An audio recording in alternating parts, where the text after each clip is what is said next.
And now let's talk about how to create a sign that helps to meet your planning triangle. The purpose of your sign, it'll it'll meet the people who are there to read your sign, and it'll effectively relate to the resource that you're trying to interpret for your visitor.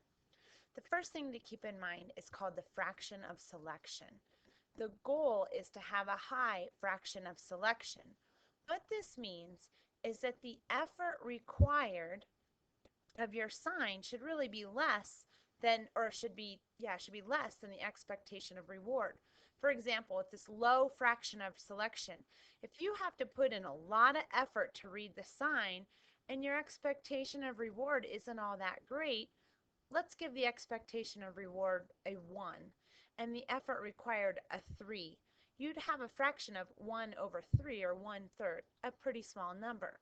Now let's flip it around and say we have a huge expectation of reward, let's say a 3, over a small amount of effort required to read that sign, let's say a 1, you get a 3 over 1 instead of a 1 over 3, giving it a high number or a high fraction of selection. Okay, so maybe I lost you. Let's look at some pictures. Which one are you likely to stop and read? My guess is that you'd see this one and keep on moving, and that you may not even notice a sign like this. But a sign like this, with some really nice visual cutouts, some 3D look to it, and really good use of the 333, and you've got yourself a few seconds at least of a visitor stopping at that. So this sign up here has a high fraction of selection, and both of these have a low fraction of selection. Let's talk about fonts and typeface. You want them to be easy to read and to connect with the emotion that you're trying to portray with your sign. Avoid fancy fonts. They're hard to read. They may look really cool when you're going through the list of fonts, but keep things easy to read. Don't mix font types on one sign. If you're going with one type of font, you may change whether or not it's bold, how big it is, the color, but don't switch around different font types on the same sign. Avoid capital letters in the message of your sign. They're difficult to read. You can use them in the headings, but don't use them in the rest of your sign, other than, of course, capitalizing the first word in a sentence. The proportion and size of lettering should be as follows. Title should be between 60 and 72 point font. Subtitles 40 to 48. The text body should be 24 point, and caption should be even smaller at 18 point.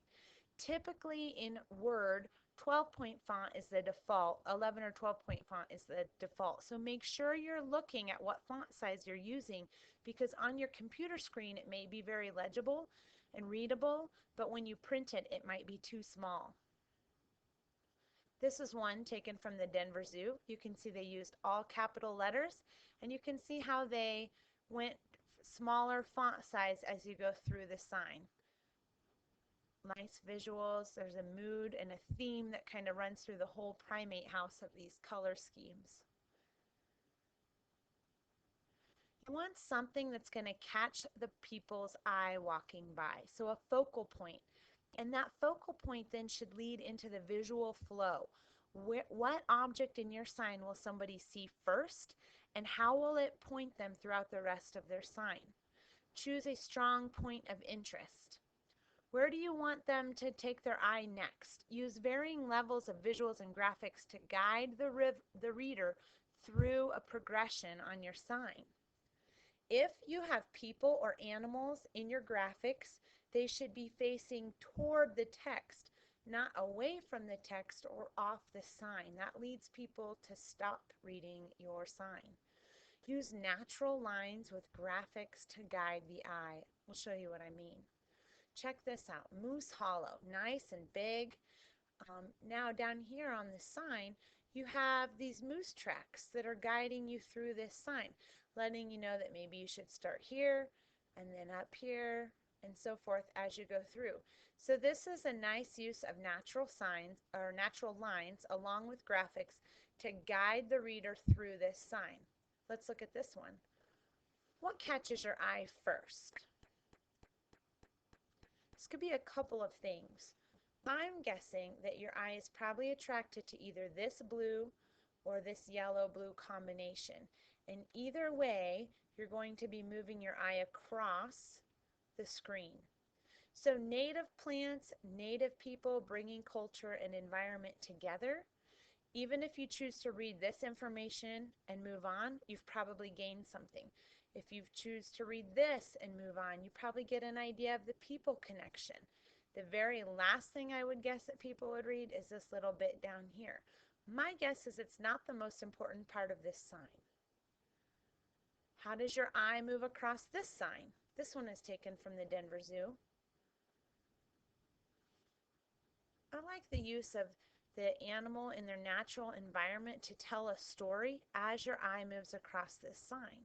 So you start here, your eye moves through, and you may come back and read the paragraphs associated with each of these pictures or not.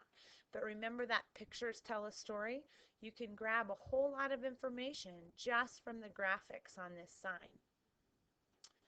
Here's a nice use of the 333 rule, a little bit of 30-second information over there.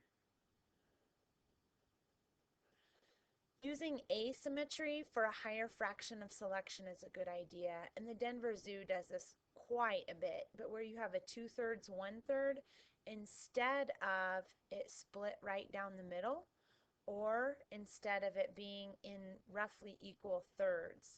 So using the 2/3, 1/3 tends to capture attention more than others. Use borders to group sign elements. This one does a nice job of bordering things to kind of keep things together.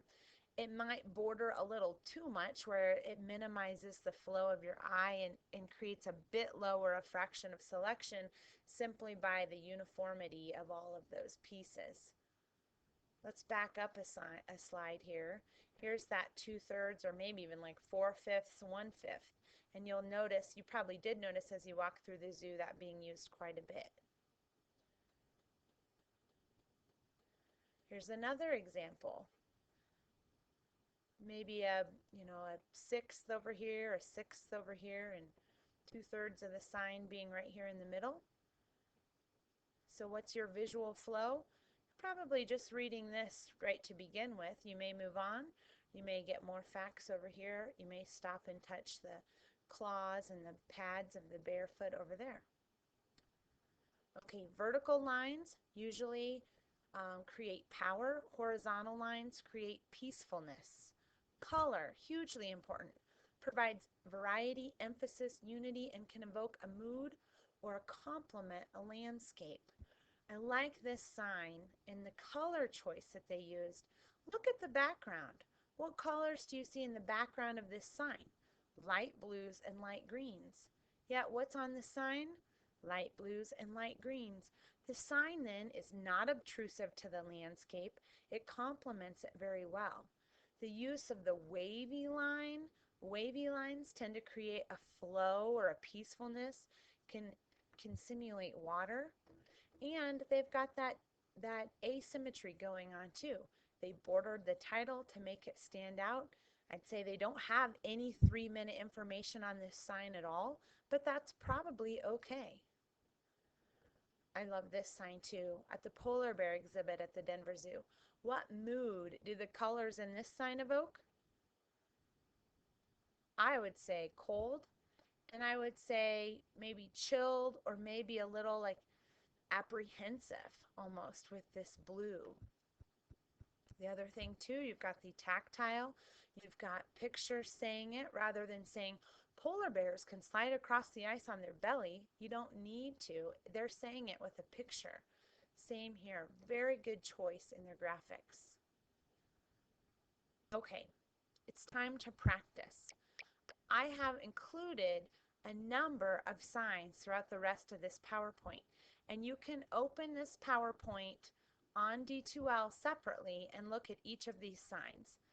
I would like you to choose two, each individual person, choose two of the following signs to analyze. For each one, write down the title of the slide, review this PowerPoint, and make a list of which design elements they used to meet their overall purpose of their message. For example, did they create flow? How or did they use the 333 rule? What about tone, color, lines, um, font size, asymmetry versus symmetry, etc.? All of these things, how did they use them to meet their planning triangle? And now then get critical. For those same two signs, determine if they could have changed anything about the sign to be more effective for the message. Remember the planning triangle from the beginning of this presentation. Who is the sign for? What are you trying to interpret? And what is the purpose of why are you doing this sign? What is your purpose? That should be coming together for the overall sign presentation. Then take what you've just jotted down, and on D2L there's a discussion entitled Sign Design Analyzing. Submit a discussion with the title of the sign you chose and describe what they did right and wrong, what you listed out from the previous slide. You are required to do this for 2 different slides, and you're also required to read other students' comments and observations and comment on 2 other students' observations. Now, they may have chosen the same sign as you, and you may agree or you may disagree with something they say. As long as you disagree respectfully, that is absolutely fine. So go for it. Pick a sign, start analyzing it. I'd have open this PowerPoint at the same time so you can review what kind of things you should be looking for.